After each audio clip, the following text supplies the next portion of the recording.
Chapter 21. The loud bang throws Jean from her sleep and forward in her seat on the northbound bus. Her dream had been a little too real. She felt the blows from Reginald on her body. She felt the love from Tony at the moment before death.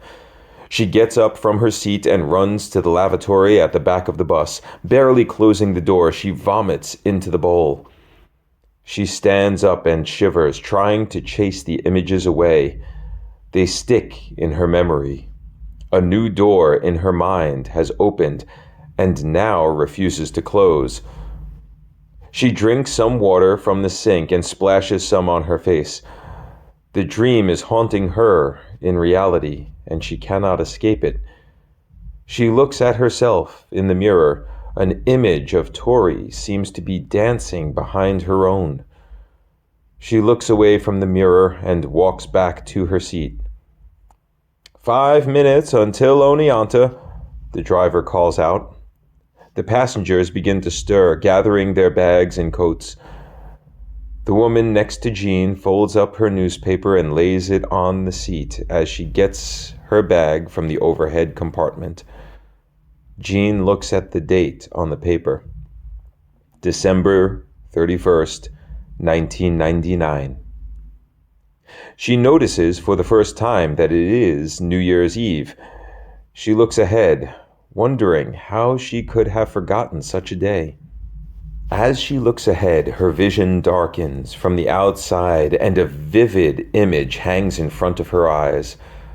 She sees a picture of her husband in a subway station in Manhattan. He stands there with his friend from college, the poet guy. She can't conjure his name, although she could see him as plain as day.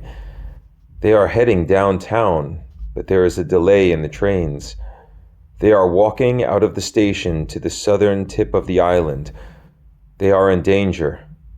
If they walk outside, her husband would be killed. She tries to call out, but hears no voice above the screams and hollers from the crowds on the streets of New York. The image fades, dissolving into darkness.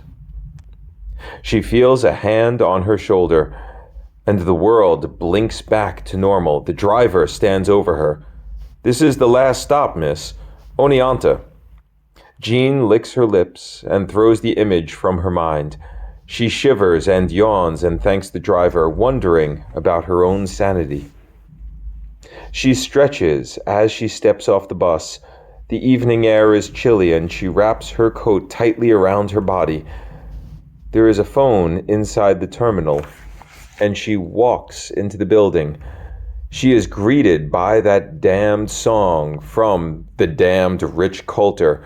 The effect is incredible.